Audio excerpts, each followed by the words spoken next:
ఏ వ్యక్తి కూడా ఇక్కడ ఎమ్మెల్యేస్లో కానీ మంత్రుల్లో కానీ అందరిలో కానీ మనం ఓన్గా మనం గెలిచి ఇక్కడ రాలేదు. మనం ఓన్గా మనం గెలిచి ఇక్కడ రాలేదు. అంతా ఈవీఎంల గురించి మాట్లాడుతున్నారు. ఈవీఎంల ముఖ్యమంత్రి అని, ఈవీఎంల ప్రభుత్వం అని, ఈవీఎంల వల్లే వాళ్ళు గెలిచారని. ఇది నిజం. ఇది పెద్ద ఇది కాదు, ఇది మేము కాదు, నిజమే. ఈవీఎంల వల్లే వాళ్ళు గెలిచారని చెప్తున్నారు. 12.54% ఏపీలో ఎక్కువ ఓట్లు లెక్కెట్టారని. 12.54 అంటే చిన్న విషయం కాదు.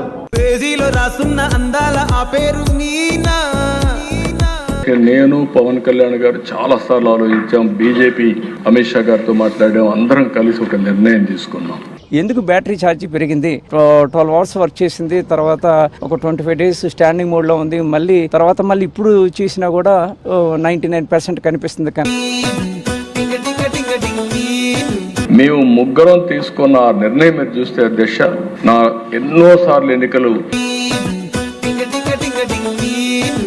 బీజేపీ కూడా పూర్తిగా సహకరించారు. అందుకే ముగ్గురం కలిసి ఎన్డీఏ ఏర్పాటు చేసుకున్నాం. 12.5% ఓట్ల తేడా ఉంది. పోలైన ఓట్లకి లెక్కింపు తర్వాత ఆంధ్రప్రదేశ్ లో ఆటోమేటిక్ గా మ్యానిపులేట్ చేయడానికి అవకాశాలు ఉన్నాయి ఈవీఎంలు. ఇప్పుడు ఆంధ్రప్రదేశ్ లో మళ్ళీ జగనే గెలిచి ఉండాలి ఈవీఎంలు మేనేజ్ చేయకపోతే అనేది. ఇప్పుడు ఆంధ్రప్రదేశ్ లో మళ్ళీ జగనే గెలిచి ఉండాలి ఈవీఎంలు మేనేజ్ చేయకపోతే